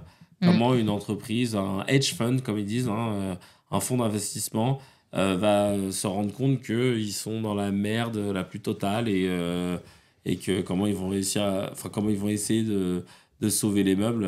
Mais bon. Et du coup, d'ailleurs, j'ai cru lire que c'était potentiellement inspiré de Goldman Sachs, ce qui s'est passé avec Goldman Sachs, et Lehman Brothers. Ouais. Il y en a une des deux qui s'est cassé la gueule, je crois que c'est Lehman Brothers, qui n'existe plus, je crois. Okay. Mais ouais, non, c'est flippant.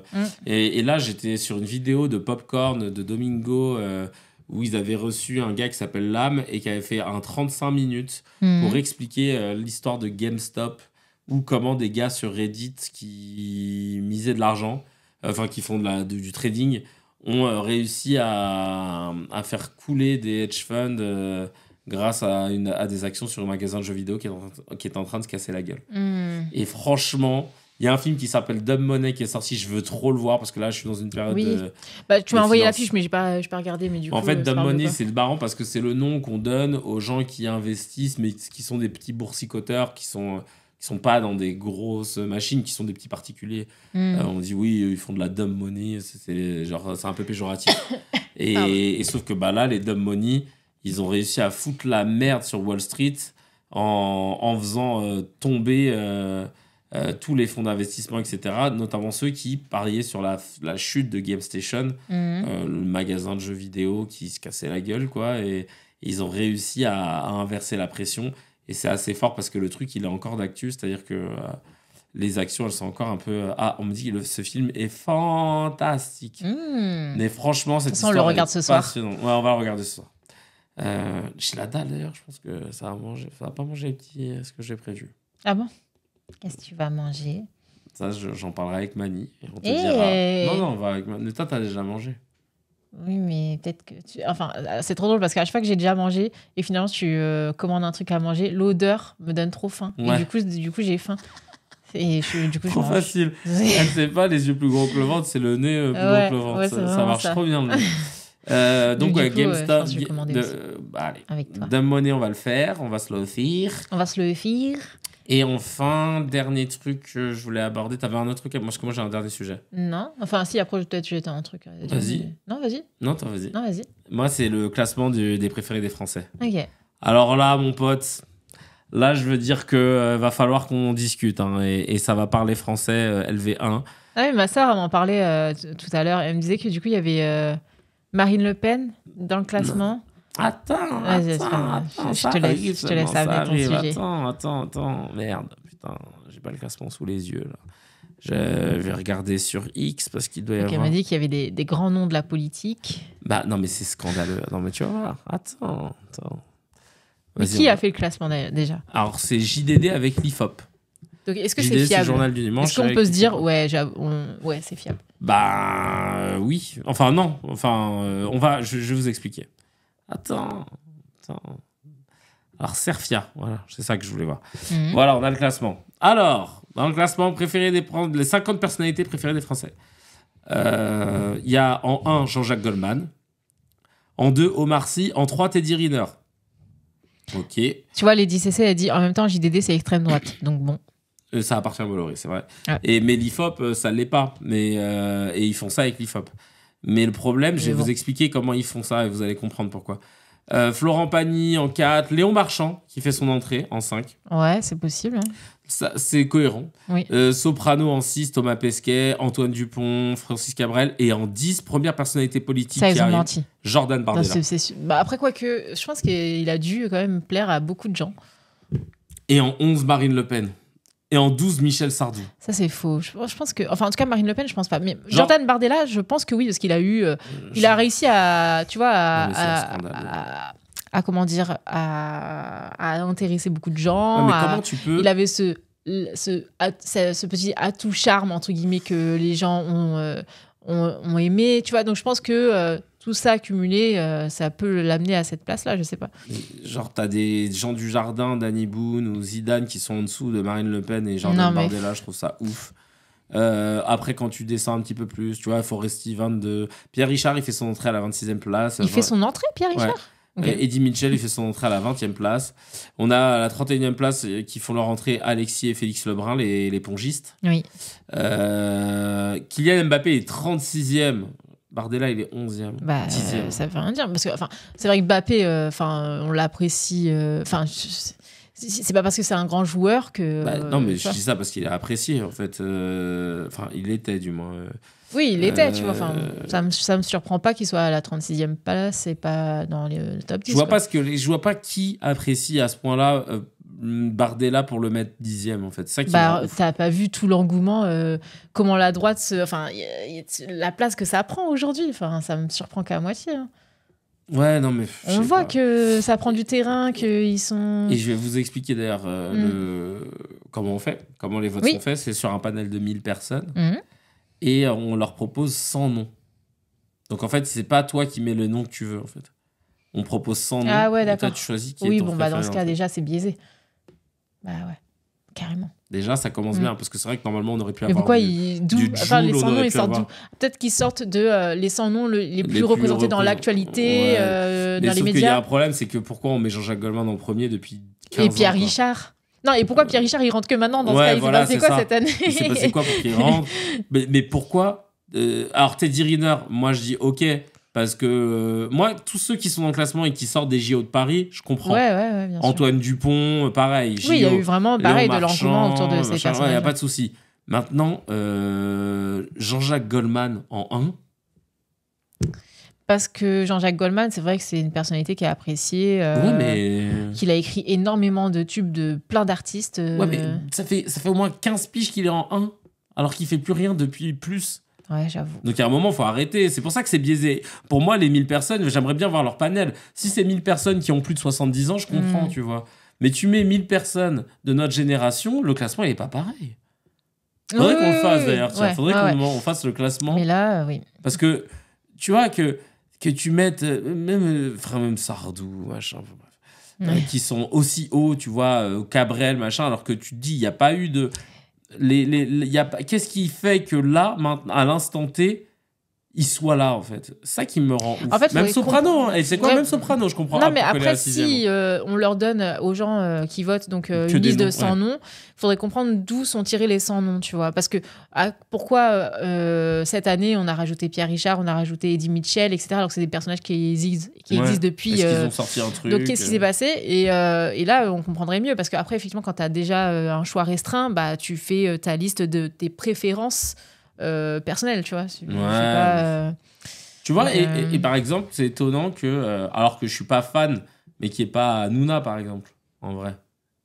Si tu prends un panel... Je pense que ça se voit qu'il n'est pas apprécié, lui, par qui est pas Arthur, je comprends. Mais, après, ça se trouve, ils ne l'ont pas proposé non plus. Hein. Tu vois, par exemple, là, dans les nouveaux entrants, Lelouch, Exarchopoulos, il y a eu L'amour ouf, il y a eu plein de films, machin. Tu dis, OK, tu comprends, c'est des films qui ont fait le buzz. Mais là, il y a des gens, je suis désolé, je comprends. Faustine Bollard, je comprends parce que les mamans, elles l'adorent. C'est tous les midis, tous les après-midi, le témoignage. Louane, ouais, OK. Grand Corps Louane, Malade, elle était cette année, je crois, Charles dans pas mal d'émissions, non, il me semble. Ouais. Christian Clavier, il fait toujours des bangers à chaque fois. Donc, le mec, voilà, il est là. Hein. Pierre Ninet, bah, voilà. Artus, c'est étonnant qu'il soit pas là. Renaud, j'avoue, bon, t'as des artistes qui datent, qui n'ont pas de fait d'actualité, tu vois, donc ouais. Alors, non, mais en fait, je pense qu'ils ont dû mélanger. En fait, voilà, à mon avis, dans les 100, ils ont dû mélanger des personnages, entre guillemets, historiques qui ont marqué l'histoire de la France, enfin, ou qui ont marqué l'art ou la culture française. Plus, ils ont ajouté des gens qui ont eu beaucoup d'actualité cette année. Je pense que ça doit être un mix de tout ça. Ouais, et du coup, voilà. Mais il faudrait se pencher. J'aimerais bien me pencher là-dessus. Je pense que j'ai regardé un petit peu sur YouTube, voir s'il n'y avait pas eu des reportages, des trucs comme ça, sur comment sont faits les classements. C'est vrai, tiens, tu vois, Afid qui dit il n'y a pas de youtubeurs genre Squeezie, Michou, grave. Inox Tag. Je suis sûr que Inox, il serait dedans, tu vois. Ouais, c'est certain. Surtout Inox, plus que Lena Situation. Parce que Inox, il y a eu vraiment un vrai truc qui a été tu vois, un vrai truc qui a transversal, qui a séduit des nouvelles populations, entre guillemets. Oui, parce que ça a été diffusé sur TF1, parce que ça a été relayé dans des médias traditionnels. Moi, j'ai découvert Inox cette année. Ouais, voilà, et j'ai beaucoup aimé le personnage, alors que je suis pas particulièrement fan des gros youtubeurs, etc. Enfin, je m'intéresse pas énormément, tu vois, à ça. Mais du coup, là, j'ai été très intriguée parce qu'il a fait beaucoup de choses et qu'il il est sorti des sentiers battus, il a proposé des choses différentes, etc. Et que du coup, sa personnalité m'a beaucoup plus captivée par rapport aux autres gros youtubeurs, tu vois. Après, j'ai découvert aussi Squeezie, que je connaissais pas beaucoup non plus. J'ai bien aimé aussi sa personnalité, mais tu vois, à comparer, je dirais Inox carrément. Oui, bien sûr. Non, parce qu'il y a eu un vrai truc, il y a eu un avant. Il y a eu un avant-après dans le sens où il a vraiment cassé Internet, comme on dit. Aujourd'hui, c'est très rare de faire une vidéo dont on va parler sur plusieurs jours. Aujourd'hui, les buzz, c'est quasi instantané. Mais moi, je trouve surtout que ce qu'il a fait, c'était beau, tu vois. Ouais, voilà, il y avait une portée qui était belle. Il l'a fait, il est allé au bout de ce qu'il a fait, de ce qu'il voulait proposer. Là où un Squeezie a proposé beaucoup de choses et c'est génial, mais c'était du divertissement. Oui, il n'y avait pas cette recherche profonde, tu vois. Et tout le monde au-delà du challenge, tu vois, c'était profond. Et alors après, peut-être que c'est fait exprès, etc. Et c'est marketing, tu vois, mais forcément.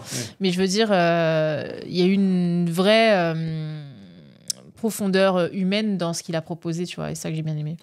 Mais c'est pas normal, tu vois, qu'il soit pas. Qu'il y soit pas, ouais. Parce que sans doute qu'ils l'ont pas proposé dans le classement des 100. Ah, c'est sûr, c'est quasi sûr. Mais voilà. Il faut voir il nous manque une donnée. Ouais, il nous manque la gueule du panel, machin. Ouais. Parce que c'est pas possible de mettre tout le temps Jean-Jacques Goldman en 1. Nafta qui dit ah bah oui, t'as Nafta, toi qui bosses un peu dans ce milieu-là. Ma théorie sur les 1000 personnes, ce qui est pas grand-chose, soyons honnêtes. Il ne devait pas y avoir beaucoup de jeunes, donc ils ont dû redresser sur l'âge. Bardella est probablement la personnalité politique préférée des jeunes, du moins des jeunes d'extrême droite, intéressés par un sondage du JDD. Ça a dû surcoter la place de Bardella. En plus, le choix, c'est surtout des personnalités de la télé, pas Internet, ce qui n'attire pas tout le monde. Ouais, c'est ça aussi. C'est quel est l'échantillonnage de gens qu'ils ont sélectionnés pour voter, tu vois. Bah oui, donc effectivement, comme JDD, c'est droite. Donc du coup, il y a peut-être sans doute au moins 50% de l'échantillonnage qui est de droite. Mais après, ça joue aussi, tu vois. Bah après, comme c'est l'IFOP qui encadre le truc, normalement, l'IFOP, il est neutre, tu vois, et il n'est pas censé faire... Oui, mais en fait, dans ce cas, il aurait fallu que ce soit JDD, l'IFOP qui est neutre, et une représentation de gauche, tu vois, pour que du coup, ce soit équilibré. Après, le JDD, il l'a commandé, tu vois. C'est pas genre, il l'a pas mis les mains dans le truc. D'accord. C'est une commande. L'IFOP est prestataire, ouais, c'est ça. D'accord. C'est juste un prestataire. JDD a fait une commande à l'IFOP et l'IFOP a organisé la... C'est ça. C'est juste que quand JDD a Khalas, après, dans les médias, on va dire, selon le classement JDD-IFOP. Comme ça, en fait, ton blaze, il revient. Tu sais, c'est un peu ça, la technique des médias. C'est de commander des sondages. Comme ça, après, leur nom est adossé au sondage, ce qui fait que dans tous les autres médias concurrents, on est obligé de dire... Ouais, donc en fait, ça doit être dans la négociation, tu vois. Enfin, je sais pas, mais forcément, dans la négo, on veut qu'il y ait dans la proposition du classement tel nom, tu vois. Ouais, mais c'est pas. Ouais, parce que pourquoi il n'y a aucun nom de gauche alors qu'il y a des personnalités aussi de gauche qui sont. Bah, tu mets Marine Le Pen. Ouais, pourquoi tu mets pas un Mélenchon ou un Marine Tondelier ou... Bah oui. Ouais. Mais bon, on ne sait pas. Ça se trouve, ils l'ont proposé. Donc c'est ça le truc. Ça, il nous manque cette donnée. Mais il faut combien de personnes pour un échantillon pour qu'il soit le plus représentatif possible ? Parce que je sais que Hamza nous avait dit que arriver à un certain nombre.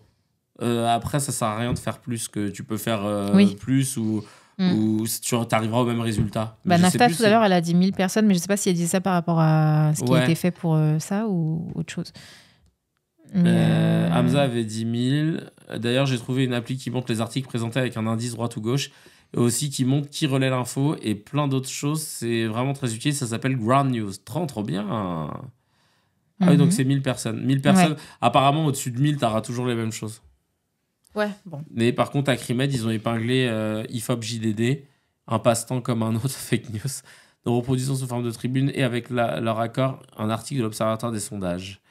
Depuis la présidentielle et législative, l'industrie de l'opinion publique se tient relativement tranquille, plus inhabituelle. La rentrée s'est quasiment faite sans elle. Mais nous nous en plaindrons pas, sauf que cette tranquillité relative vient d'être rompue sans surprise par le journal du dimanche et l'IFOP. Les deux compères n'ont pu contenir leur désir de bricoler et publier une fausse nouvelle électorale. Ah, d'accord. Après, ça, ce sera à lire en entier. Il est sur le chat, mais oui, donc en fait, l'IFOP et JD, c'est pas... Ça dépend de ce que tu veux mesurer. J'ai plus la formule, nous dit Nafta. David Guiraud, oui. David Guiraud. Même de Villepin, en vrai. Mais de fou. Donc, c'est pour ça que... même de Villepin. Faudrait savoir qui sont les 1000... Non, ça, c'est les 1000, c'est les gens donc, en fait, votent, l'IFOP n'est pas neutre, apparemment. Bon, tu vois. Ouais, en fait, donc, en fait, tant que JDD s'amusera à faire... C'est quoi ? Comment ? IFOP ont participé à la montée de... Ah, d'accord. C'est ce qu'ils disent dans... C'est ce que l'IFOP dans la sauce pour un sondage sur les musulmans. Ok. Ouais, donc en fait, ils ont bien choisi leur institut. Voilà, bon, bah, c'est tout. En fait, il faudrait juste qu'il y ait un autre journal qui s'amuse. Imagine si un journal, j'allais dire un peu puissant, mais JDD qui est pas non plus. Mais un journal du même acabit qui décide de faire le même truc de personnalité, il leur coupe l'herbe sous le pied, il le publie genre en. Ouais, mais il faudrait trouver une institution équivalente à l'IFOP, mais qui soit pas du coup de droite. Genre, il y a quoi? Il y a Ipsos ou. Ouais. Et tu. Je sais pas, on demandera. Tu feras ton sondage pour ton passage sur le média. Oui, voilà, sinon, sur le média. Je ferai, selon un sondage, le média, Ipsos. Il semblerait que voici les 50 personnalités préférées. Bah ouais. Ce serait chambé de faire ça. Parce qu'en fait, du coup, tu coupes l'herbe sous le pied. Et en fait, à chaque fois qu'ils veulent toujours imposer une vision où les gens. Parce que ça fait parler d'eux, en fait. Et ben là. Tu les niques et tu publies genre une semaine avant. Un média comme ça qui demande du coup à l'IFOP par exemple de faire un sondage. Qu'est-ce qui fait que l'IFOP va dire oui ou non, tu vois? Tu les payes. Ah ouais, ok, c'est juste ça. Ouais. Très bien. Tu commandes un sondage. Ok. Donc eux ils s'en foutent. Nous on pourrait faire un sondage quoi d'autre et demander à l'IFOP de nous faire un sondage et tant que tu les payes, ce sera un sondage quoi d'autre. Et c'est cher, tu sais pas, t'as une connaissance là-dessus? Je crois que c'est un petit billet. Hein. Ouais, bah j'imagine. Je crois que c'est un petit billet. Je pense que tout le monde peut pas se le permettre parce que sinon Kantar tout le monde ferait ça. Ça aurait plus de valeur. On connaît nous quelqu'un qui bosse chez Kantar. Oui. Bah ouais. Émilie? Ouais. Ah bah ouais, carrément. Coup, oui, Kantar, c'est vrai qu'eux ils sont neutres et ils font des études. Ouais, c'est vrai.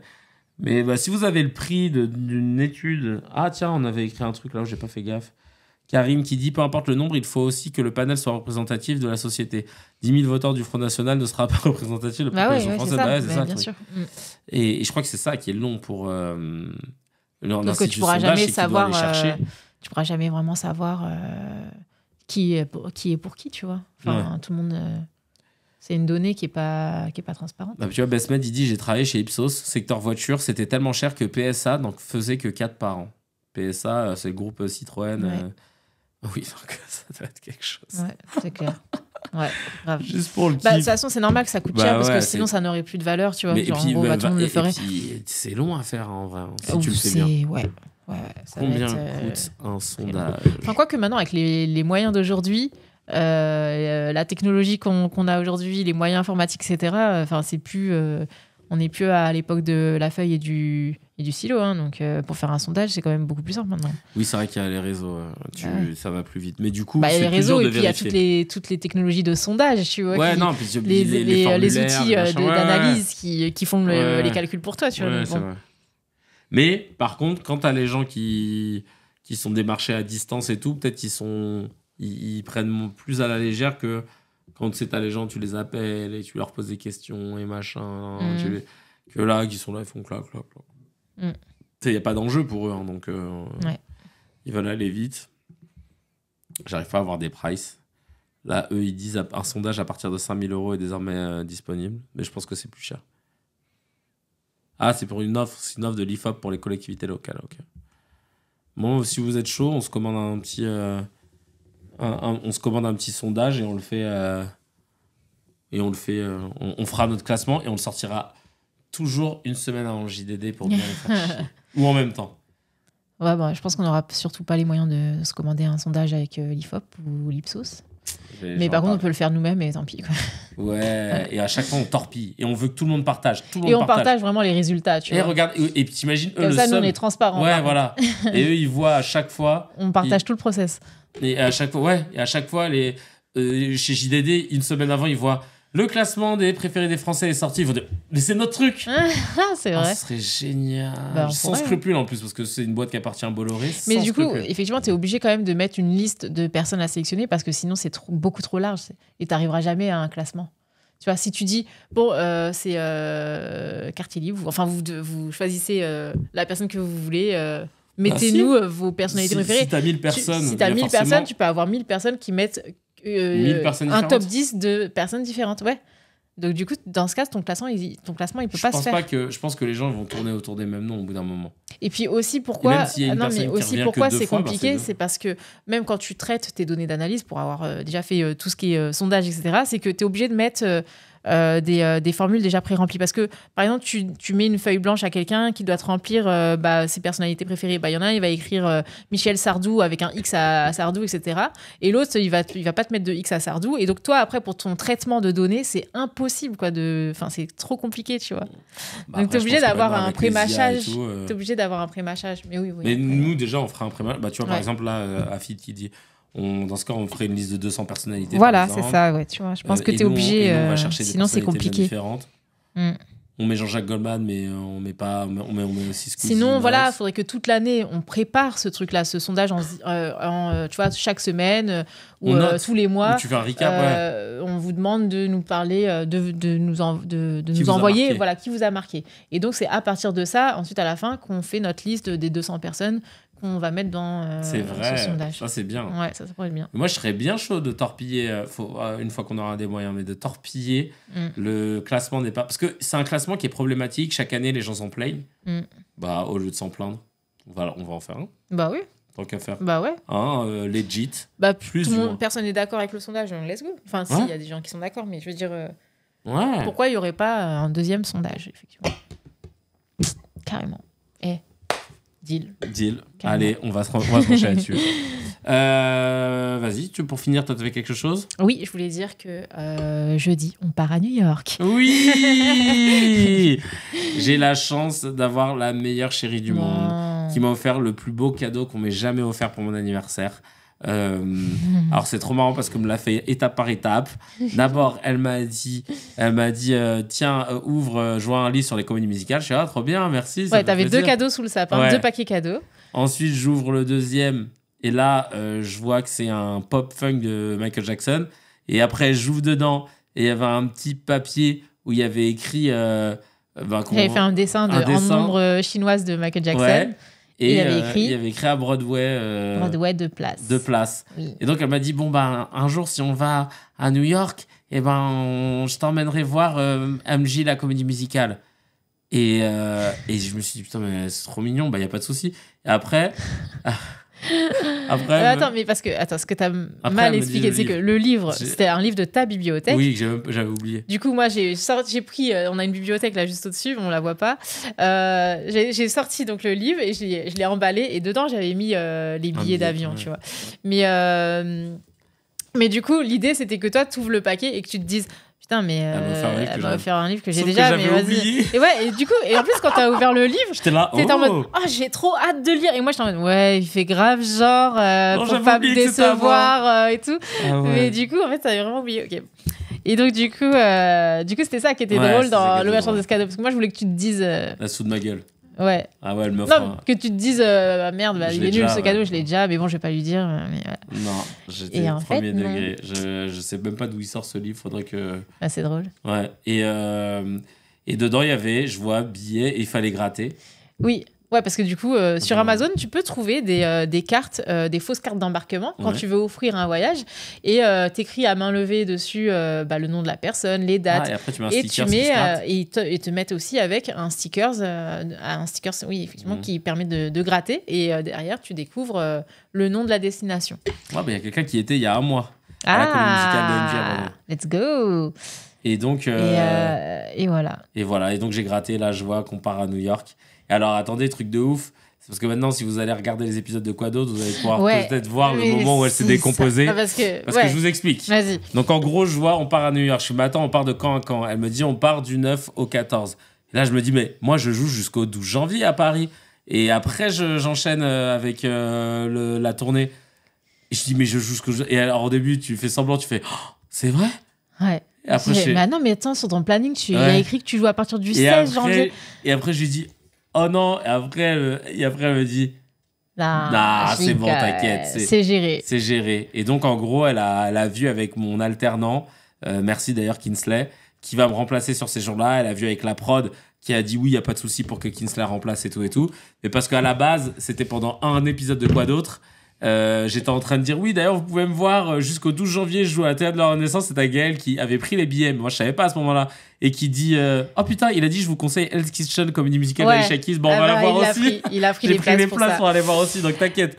Mais oui, parce que du coup, moi, pendant le live, moi, j'avais pris les billets parce que, sur ces dates-là, parce que je pensais que tu jouais pas, parce que tu m'avais envoyé ton planning de tournée. Sur ton planning de tournée, il n'y avait pas... Sur les dates de Paris. Du 1er au 16, il y avait écrit... que tu étais dispo. Du coup, moi, j'avais pris les dates là-dessus. Et pendant le live, pendant un des lives, je sais plus, en décembre, ma tête, elle s'est décomposée. Et franchement, j'ai essayé de garder la face. Ça doit se voir. Parti là pour le rythme de fou. Ouais. Mais pendant 3 semaines, ça va. Ça va. Pendant 4 semaines, en vrai, parce que tu comptes début janvier aussi. J'arrête mi-janvier, moi, au théâtre. Non. Je m'arrête le 12 janvier. Ah bon? Ouais. Mais non, sur le planning que tu m'as envoyé, c'était pas ça. Non, sur le planning que je t'ai envoyé, t'avais uniquement les dates de tournée. Oui. Mais là, au théâtre, je joue, moi, jusque là. Attends. Franchement, parce que j'ai failli tout lâcher en plein live. J'ai failli dire... Parce que pendant le live, tu me fais... ouais, du coup, comme moi, je joue jusqu'au 12 janvier. Et moi, je t'ai regardé en mode... Et là, j'étais en mode... What? Et dans ma tête, je me disais non et tout. Franchement, là, j'étais en stress. Et je te dis... Tu vois, Mimomez, il fait ah ouais, c'est vrai, je me souviens de ce flottement sur les dates de passeport. Tout s'explique. Mais tellement. Et du coup, moi, je t'ai fait... Mais tu m'avais pas sur dit, ton planning, il y a écrit 16 janvier. Et tu m'as dit oui, mais je joue à Paris jusqu'au 12. Ah oui, et là, franchement, là, je t'écoutais plus. Hein. Là, tu étais en train de parler, je sais plus ce que tu racontais. Et moi, dans ma tête, j'étais... Et pendant tout le live, je pense que ce live-là, franchement, soit je parlais, j'étais à côté de la plaque, soit tu devais parler, mais moi, franchement, je survolais tout ce que tu disais parce que j'arrivais pas à me concentrer et j'essayais de me dire, Gaël, focus-toi, on va trouver une solution et tout et tout. Et j'étais déconnectée et j'ai failli tout lâcher. J'ai failli dire, non mais bébé, en fait, j'ai pris un live, j'ai pris des billets pour New York et tout. Moi, j'ai failli tout lâcher. Et moi, je me suis dit, canalise-toi, on verra après le live. Et ensuite, je me suis précipitée à envoyer un message à Kinsley. Kinsley, par pitié, dis-moi, s'il te plaît, que t'es dispo. Parce qu'en fait, le truc, c'est que... Donc, il y a une équipe B, donc t'as un remplaçant. Mais ce qu'on peut dire, c'est que les remplaçants, quand ils jouent pas, c'est soit... Voilà, ils font autre chose. Donc, soit ils sont en voyage, soit ils sont en tournage, etc. Ouais. Donc, il y a très peu de chances pour qu'ils soient disponibles. Ouais. Mais surtout que là, par exemple, t'étais malade, t'avais envie de te faire remplacer. Je pouvais pas. Mais tu pouvais pas parce que Kinsley, il était dans un autre pays. Donc, moi, j'ai eu vraiment de la chance. Le lendemain matin, Kinsley... Moi, je commençais déjà à me dire c'est mort. Tant pis, c'est de ma faute. Et puis moi, je suis quelqu'un où je me dis toujours bon, bah, s'il y a un truc qui arrive pas, un truc qu'on veut vraiment qu'il ne se passe pas, c'est qu'il y a une raison, tu vois. C'est qu'il faut pas le faire, etc. Et du coup, bah, je commençais à me faire une raison. Je me disais juste, par contre, fais chier parce que j'avais économisé pendant des mois. Et de là, je me disais, bah, j'ai tout perdu, j'aurais rien à lui offrir à Noël, ni pour son anniversaire, et tant pis, tu vois. Et je me disais, bah, tant pis, c'est de ma faute, j'avais qu'à faire attention. Et là, Kinsley, le lendemain matin, qui m'envoie le message, et il me dit, mais oui, Gaël, bien sûr, pas de souci, je suis dispo, je te laisse voir avec la prod. Putain. Alléluia. Je vous souhaite d'avoir une Gaël c'était trop drôle. Dans votre vie. Franchement, non, j'ai trop de la chance. Merci 1000 fois. Mais c'est normal. Et donc voilà, donc là, on part le 9 et donc je vous tu vois, même Sabrina, elle a dit, c'est vrai, cette séquence m'a marqué, mais je savais pas pourquoi. Putain, mais j'ai peur de revoir le live. Si vous retrouvez le passage, ma tête, elle était chaud. Vous en faites un reel. Je pense qu'on va peut-être le remettre sur. Bah, il faut aller le chercher et tout sur le montage là. Mais ouais, on va le remettre peut-être. Mais en tout cas, voilà, on part. Ça va être trop bien. On va partir quelques jours. En plus, on n'était pas parti depuis trop longtemps. Depuis un an. Ouais. Depuis un an. On n'était pas parti à l'étranger depuis un an. On était parti à Londres 3 jours, quoi. Ouais, donc en vrai, on n'était pas parti du tout depuis beaucoup de temps. Non, mais et donc là, c'est trop cool parce que on va pouvoir voir des comédies musicales, exactement celles que GDB a dit. Donc c'est assez ouf. Parce que du coup, Hell's Kitchen raconte l'histoire d'Alicia Keys. Donc moi, c'est l'une de mes artistes préférées, donc je suis trop contente. Ça va être donc moi aussi, je suis trop contente qu'on puisse aller le voir. Et puis, et d'ailleurs, on va tourner du coup l'unique CKR de la semaine prochaine parce qu'on n'en fera qu'un mercredi à 13h parce que le soir, j'ai théâtre encore.